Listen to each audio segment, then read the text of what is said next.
Okay, students, are you able to see the screen? Yes, ma'am. Yes, ma'am. So, if you have any problem in this chapter, colonialism and countryside, which we completed yesterday, you can ask me if you have problem in this chapter. No, ma'am. No problem. No, ma'am. Okay, so you don't have any problems. So, okay, then we'll continue by discussing the takeaway points of this chapter.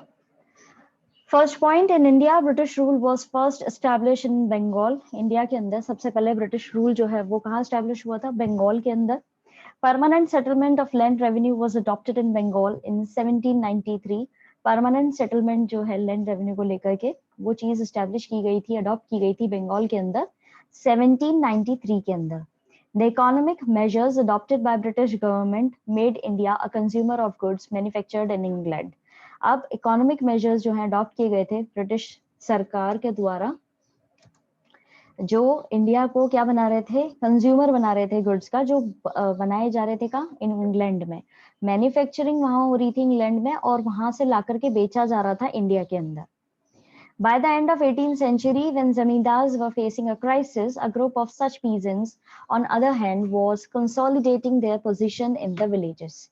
18th century के end होते होते जमींदार जो है उनको सामने काफी ज्यादा दिक्कतें आ गई थी और कुछ जो ग्रुप था पीजेंट्स का वो कोशिश कर रहे थे कि अपनी पोजीशन को मजबूत कर सकें विलेजेस के अंदर With the emergence of the power of zamindars had considerably diminished, they did not surrender easily, so they devised many ways to withstand the pressure and keep their central focus on their zamindaris.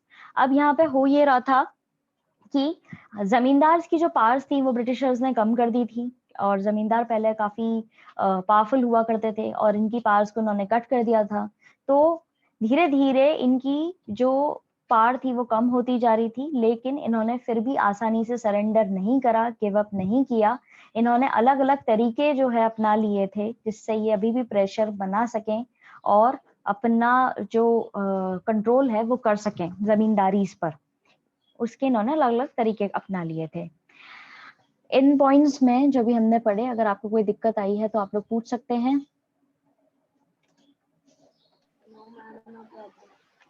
No, ma'am.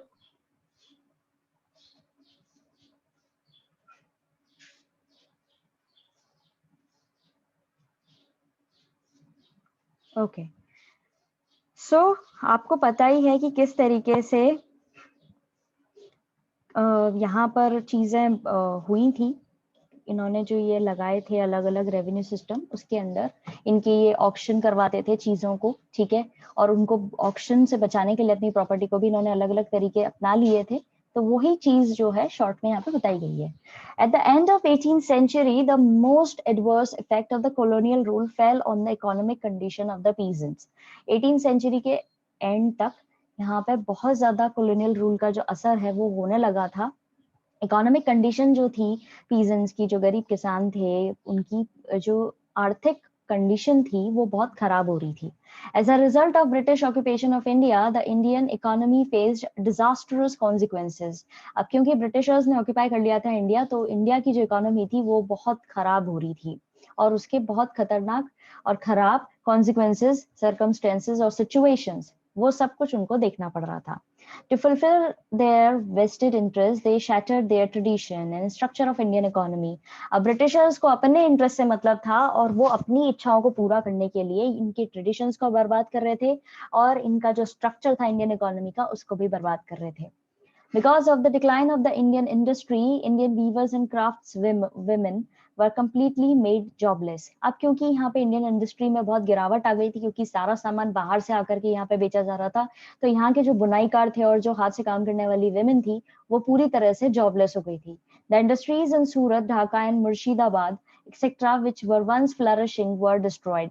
अब जो industries थी सूरत Dhaka Murshidabad etcetera काफी सारी ऐसी जगह थी जो पहले फ्लरिश कर रही थी प्रॉस्परसली फुल रही थी अच्छे तरीके से वो पूरी तरह से बर्बाद हो गई थी Historians like Percival Spear, P.E. Robert, and R.C. Datta have praised permanent settlement of land revenue because अब कुछ ऐसे भी लोग थे जिन्होंने, इतिहासकार ऐसे भी रहे हैं जिन्होंने इस परमानेंट सेटल वाली चीज को काफी अप्रिशिएट किया है, और उनके पॉइंट्स ऐसे हैं कि गवर्नमेंट इनकम बिकेम स्टेबल, की सरकार की इनकम जो है वो स्टेबल हो गई थी, एडमिनिस्ट्रेशन बिकेम एफिशिएंट, एडमिनिस्ट्रेशन जो था वो काफी इफेक्टिवली एफिशिएंटली काम कर रहा था, British rule got stable, British rule जो है वो स्टेबल हो गया था। Permanent settlement of revenue was also criticized on the basis of, अब permanent settlement of revenue को criticism भी मिला है, उसमें कुछ पॉइंट्स दिए गए हैं शॉर्ट में। It did not proved beneficial for जमींदार, जमींदार के लिए बिल्कुल भी फायदेमंद नहीं था। It ingrained the interest of cultivators, और यहाँ पर जो कल्टीवेटर्स थे उनको, उनके इंटरेस्ट में इसने बिल्कुल भी काम नहीं किया। थर्ड पॉइंट है burden of taxes fell on the other classes, अब टैक्स देने का जो भार था वो बाकी क्लासेस पर भी पड़ रहा था। Mahalwari system of land revenue was implemented in Punjab. The group of villages were called Mahal, so the system was known as Mahalwari system. Mahalwari system जो है ये भी लगाया गया था पंजाब के अंदर, और जहाँ के जो विलेजेस थे उनको बोला जाता था महल, और ये सिस्टम मालवारी सिस्टम के नाम से पहचाना जाने लगा। The objective of the fifth report was to restrain and control the activities of East India Company in India. यहाँ के जो ऑब्जेक्टिव था फिफ्थ रिपोर्ट को लिखने का, वो बेसिकली ये था कि किस तरीके से यहाँ पे ईस्ट इंडिया कंपनी इंडिया में क्या चीजें कर रही है, क्या कहाँ पे इनको रोकना चाहिए, कैसे कंट्रोल कर रही है एक्टिविटीज को, और किस तरीके से ये काम कर रही है, वो सारी चीजें फिफ्थ रिपोर्ट के अंदर मेंशन थी, जो कि एक इम्पोर्टेंट है। ठीक है, क्लियर है? अभी तक आपको किसी भी पॉइंट में दिक्कत आई है तो आप लोग पूछ सकते हैं। No, ma'am. Okay No, ma'am. Okay. The East India Company of England established its control in the countryside and implemented its revenue policies.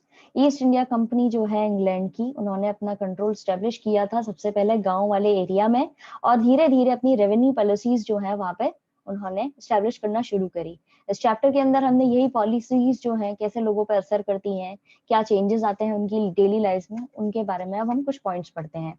Bengal and the Zamindars. Colonial rule was first established in Bengal, and Bengal East India Company tried to reorder the rural society and establish new land rights and new revenue system. Colonial rule जैसे कि मैंने आपको बताया establish हुआ था सबसे पहले बंगाल में, और वहां पर ईस्ट इंडिया कंपनी ने रूरल सोसाइटी जो है उसको बदलना शुरू करा, उनको रीऑर्डर करना शुरू करा, वहां पे नए राइट्स लगाए, जमीनों को लेकर के नया रेवेन्यू सिस्टम लगाया, क्योंकि इनके अनुसार जो है इंडिया के लोग जो थे वो अनसिविलाइज्ड थे, उनको कुछ आता नहीं था और सब कुछ इन्हीं को आता था, इनका ये मानना हुआ करता था। तो ये चीजों को रीऑर्डर करते थे सबसे पहले कि इनको तरीके से चीजें सिखाएंगे हम। There was an auction held at Burdwan, present day Bardhaman, in 1797, which was popularly known as Grand Public Event. एक ऑक्शन ऑर्गेनाइज कराया गया था बुर्दवान में, जिसको पहचाना जाता है बर्धमान के नाम से, और ये चीज कराई गई थी 1797 के अंदर, जिसको पॉपुलरली कैसे जाना जाता है, ग्रैंड पब्लिक इवेंट के तौर पे।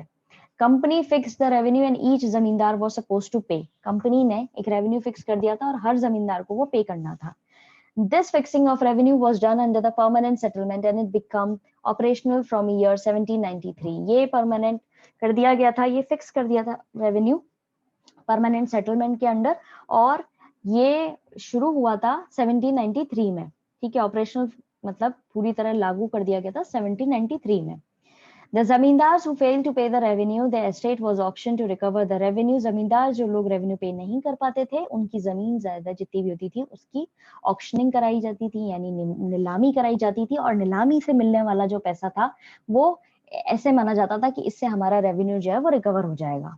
ठीक है, but sometimes it was found that the purchaser at auction was servants and agents of zamindar himself. Example, auction in Burdwan. अब बुर्दवान जो का जो ऑक्शन हुआ है वो इसी का एक बहुत अच्छा एग्जाम्पल है कि कई बार इस तरह की नीलामी के अंदर जो खरीदार होते थे वो क्या होते थे, जो जमींदार है उसी के नौकर लोग हुआ करते थे या उसी के एजेंट्स हुआ करते थे, जो उसी के पैसे से उसी की जमीन को खरीद लेते थे।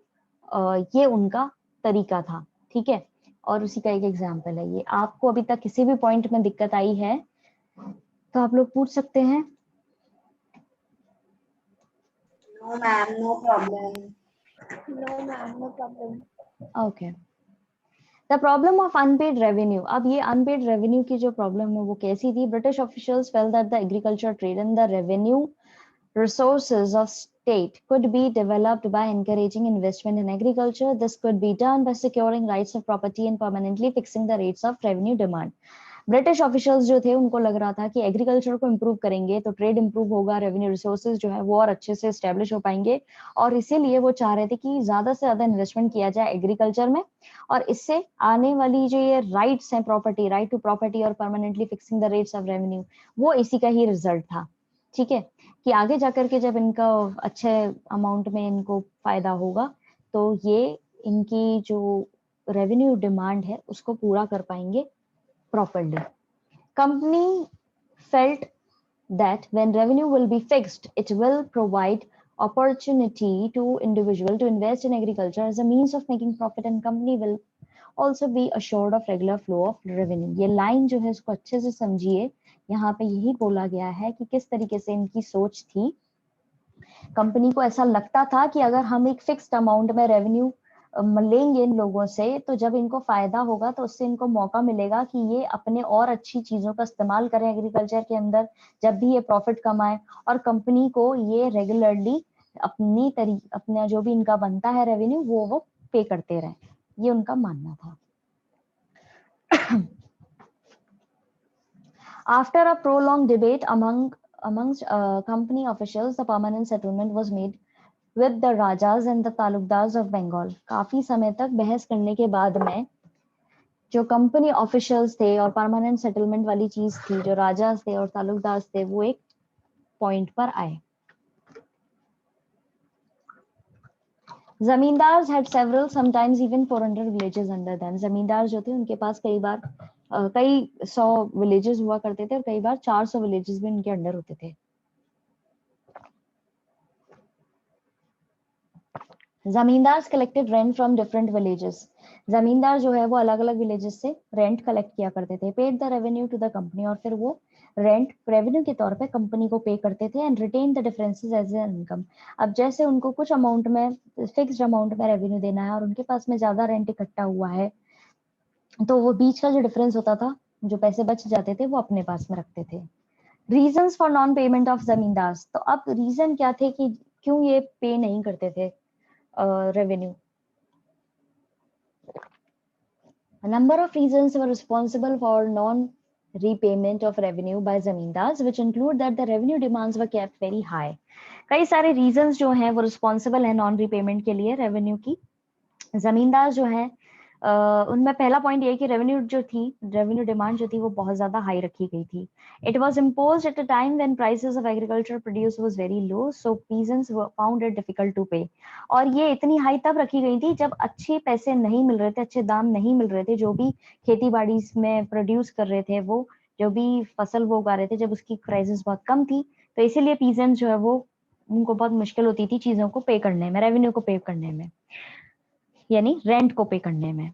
जमींदार were also treated by strict laws, zamindar पे भी काफी स्ट्रिक्ट कानून लगाए गए थे, जैसे कि sunset law, which was completely regardless of the harvest, जो पूरी तरीके से उसे कोई फर्क नहीं था, मतलब रिलेटेड ही नहीं था कि भाई अच्छी फसल हो रही है या नहीं हो रही है, बस सनसेट लॉ के अंदर ये था कि उनको इस समय पे, इस दिन के सूरज ढलने से पहले आकर के जमा कराना है पैसा। According to this law, zamindars had to pay revenue by sunset of the specified date. Otherwise, zamindari was liable to be auctioned. नहीं तो उसकी जमीन जो है उसकी वो auctioning करा देंगे। Besides these, permanent settlement and company reduce the power of zamindars. इसके अलावा, इसके बावजूद भी permanent settlement और company जो है वो जमींदार की powers को reduce करने में थोड़ी सी असक्षम थी। Sometimes riots and village herdmen, जोटेदार deliberately delayed the payments. जमींदार की ये पावर्स को इन्होंने भले ही कोशिश करी थी कम करने की, कुछ केसेस में कम कर भी पाए थे और कुछ केसेस में कम नहीं भी कर पाए थे। अब जिन केसेस में ये कम कर पाए थे उसका रीजन था रायट्स और विलेज हेडमैन, जिसको बोलते हैं जोटेदार, वो कोशिश करते थे कि पेमेंट जो है वो लेट से लेट हो सके और इसकी सारी जमीनें जो है वो नीलाम हो जाए और नीलामी में हम वो जमीनें जाकर के खरीद लें। जिनके पास थोड़े पैसे हुआ करते थे विलेज हेडमैन या राइट्स के पास में, वो इस तरीके से जमींदार की पावर्स को कम करने की कोशिश करते थे। ठीक है, समझ में आया? किसी को कोई दिक्कत किसी भी पॉइंट में तो आप लोग पूछ सकते हैं अभी। No, ma'am. यस मानसी, वापस से बोलिए आप।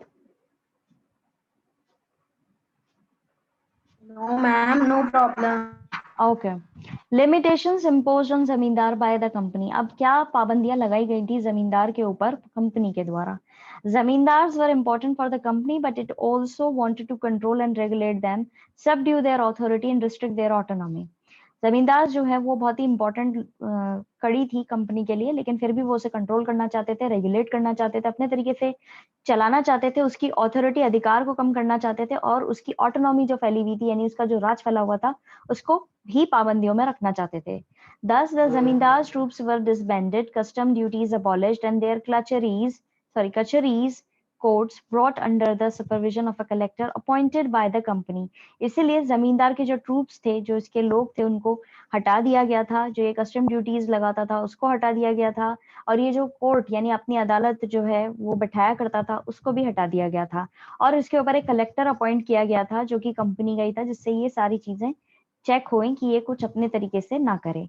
जमींदार lost their power to organize local justice and local police. Zamindar की पावर चली गई थी कि वो लोकल न्याय या लोकल पुलिस को अपने तरीके से ऑर्गेनाइज कर सके, चला सके। Over time zamindars were severely restricted and their powers were seized. समय के साथ में जमींदार जो हैं उन पर काफी पाबंदियां लगा दी गई थी, और इसकी पास जो है उन पर भी पाबंदियां लगा दी गई थी। Then the rise of jotedars in villages. जो हेडमेन्स थे विलेजेस के, उनका कैसे राइज हुआ? The group of prosperous farmers were popularly known as jotedars. Jotedars were a class of rich peasants. अब जो पॉपुलरली नोन लोग थे, जो थोड़े फार्मर्स ऐसे थे जिनके पास में पैसा था अच्छा, उनको जोटेदार्स बोला जाता था या विलेज हेडमैन बोला जाता था। ठीक है, ये जोटेदार्स जो थे ये रिच पीजेंट्स थे। They acquired vast areas of land, controlled trade, money lending, and exercised immense power over the poorer cultivators. इनके पास में काफी जमीनें थी, ये व्यापार को कंट्रोल किया करते थे, पैसे उधार पे दिया करते थे, इनके पास में इतनी पावर्स थी कि ये जो गरीब कल्टीवेटर्स थे उन पर अपनी कंट्रोल करके रखते थे। Their land was cultivated through sharecropper known as अधियार्स और बरगदार्स। इनकी जो जमीन थी उस पर दो तरह के लोग जो है काम किया करते थे, अधियार्स और बरगदार्स।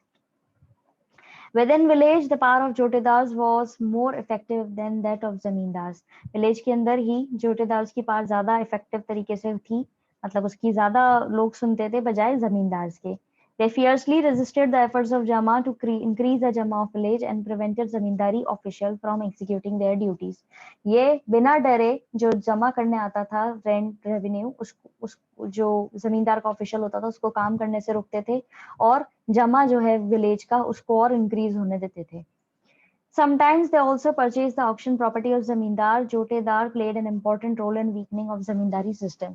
अब कई बार ये ऑक्शनिंग के अंदर जाकर के भी उसकी जमीनें खरीदते थे, और जमींदारी सिस्टम जो है उसको इम्पोर्टेंट रोल प्ले किया इन्होंने उसको वीक करने में। फिर है the resistance of zamindars to prevent the weakening of their authority. Zamindar took series of steps like fictitious sale और transferring of property to female member of family, manipulated the auctions, withholding the revenue deliberately, threatening or intimidating the people outside their zamindari if they try to brought an estate. अब इन लोगों ने जो अपने system को बचाने की कोशिश करी है जमींदार ने, वो ऐसे करी है कि इन्होंने अलग अलग तरीके अपनाए जिससे इनका अधिकार जो है उसको रोका जा सके, कम ना होए वो। उसमें पहला इन्होंने क्या किया, पहले तो नकली फेक सेल इन्होंने करवाई अपनी ऑक्शनिंग की। ठीक है, कई बार अपनी प्रॉपर्टी जो है फीमेल मेंबर्स को ट्रांसफर कर देते थे, और ब्रिटिशर्स के वहां पे ये रूल था कि भाई वो फीमेल प्रॉपर्टीज जो है वो नहीं लेते थे, मतलब जो प्रॉपर्टी फीमेल मेंबर की है उसको नहीं लेते थे वो लोग, ऑक्शन नहीं कराते थे। इन्होंने ऑक्शंस यानी नीलामी को भी मैनिपुलेट करा। कई बार इन्होंने जानबूझ करके रेवेन्यू पे नहीं करा, और जो लोग बाहर से आते थे नीलामी के अंदर पार्टिसिपेट करने, उनको ये डराते थे, धमकाते थे, जमींदारी के बाहर ही उनको भगा देते थे। कोशिश करता था जो भी व्यक्ति इनके एस्टेट को खरीदने की। समझ में आया किसी को कोई दिक्कत? No, ma'am. No, ma'am. Okay. The fifth report and its impact on जमींदार। फिफ्थ रिपोर्ट और उसका क्या असर हुआ जमींदार पे? It was the fifth of a series of report on administration activities of East India Company in India. It was submitted to the British Parliament in 1813. ये fifth report जो है, जो भी एक्टिविटीज यहाँ पर हो रही थी इंडिया के अंदर, जो भी ऑफिसेस चलाए जा रहे थे ईस्ट इंडिया कंपनी के द्वारा, उसका लेखा जोखा था इसके अंदर, और ये सबमिट होनी थी ब्रिटेन के अंदर, ब्रिटिश पार्लियामेंट के अंदर 1813 में। पहली रिपोर्ट तब उन लोगों ने वहां सबमिट करी है। British Parliament forced the company to produce regular report on the administration of India and appointed committees to inquire into the affairs of the company. British Parliament ने forcefully कंपनी को बोला था कि आपको हर एक रेगुलर रिपोर्ट आपको देनी पड़ेगी कि आप इंडिया में क्या कर रहे हो, आपको कमेटी बिठानी पड़ेगी, क्या अफेयर्स जो है वहां पे चल रहे हैं कंपनी के, उसको नजर में रखते हुए। It became the basis of the intense parliamentary debates on the nature of East India Company's role in India. ये एक बेसिक चीज हो गई थी जिससे वो लोग नजर रख रहे थे, वहां पर डिबेट होते थे फिर यहाँ इस रिपोर्ट के जाने के बाद में कि इन्होंने कितना काम क्या किया, ये सही था या नहीं था, किसके भले के लिए था, वो सारी चीजों को लेकर के फिर रिपोर्ट वहां पर डिबेट हुआ करते थे पार्लियामेंट में। Fifth report has shaped our conception of what happened in rural Bengal during that period, and evidence contained in the fifth report are very important. Fifth report जो है वो इनके सारी चीजों को मोल्ड कर रही थी कि रूरल बंगाल में ये क्या कर रहे हैं इस पीरियड में, और उससे हमें भी जानकारी मिलती है क्या एविडेंसेस हैं, क्या सबूत हैं फिफ्थ रिपोर्ट के, जो कि हमारे लिए बहुत इंपॉर्टेंट है। There had accounts of Buchanan. Francis Buchanan undertook the detailed surveys of the areas under the jurisdiction of the British East India Company. एक व्यक्ति था जो सर्वे करने आया था ब्रिटिश ईस्ट इंडिया कंपनी की तरफ से। Buchanan journey was sponsored by the company and it was planned according to its need. इसकी जो जर्नी थी वो कंपनी उसका खर्चा उठा रही थी और ये उनकी नीड्स और विशेस को पूरा करने के लिए आया था। He had specific instructions about what he had to look for and what he had to record. इसको इंस्ट्रक्शंस दिए गए थे कि तुम्हें क्या वहां पे खोजना है और क्या तुम्हें वहां पे रिकॉर्ड करना है। Buchanan observed the stones, rocks, different layers of soil, minerals and stones that were commercially valuable. इसने वहां पर स्टोन, रॉक और अलग अलग लेवल लेयर्स जो होती हैं सॉइल की, मिनरल्स होते हैं, स्टोन्स होते हैं, सबको स्टडी करा जिनकी कमर्शियली अच्छी वैल्यू हो, जिनको खरीदा बेचा जा सके। Buchanan wrote about the landscape and how these landscapes could be transformed and made productive. इसने लैंडस्केप की स्टडी करी और कैसे उनको ट्रांसफॉर्म किया जा सकता है और ज्यादा प्रोडक्टिव बनाया जा सकता है उसके बारे में भी लिखा। His assessments were shaped by commercial interest of the company and more modern Western notions of what constituted progress. He was critical of lifestyle of forest dwellers. अब यहाँ पे बेसिकली ये पॉइंट बोला गया है लास्ट में कि इसने सारा असेसमेंट किया कि कैसे कमर्शियली यहाँ पे कंपनी अपना फायदा देख सकती है, क्या यहाँ पे मॉडर्न चीजें लगाई जा सकती हैं जिससे प्रोग्रेस हो, ग्रोथ हो, और वहाँ की जो फॉरेस्ट में रहने वाले जो लोग थे उनकी लाइफ को लेकर के ये इतना ज्यादा अच्छा फील नहीं करता था और इसको लगता था कि वो अनसिविलाइज्ड हैं और सही तरीके से नहीं जी रहे हैं। So here we completed the takeaway points of this chapter. If you have any problem, then please tell me.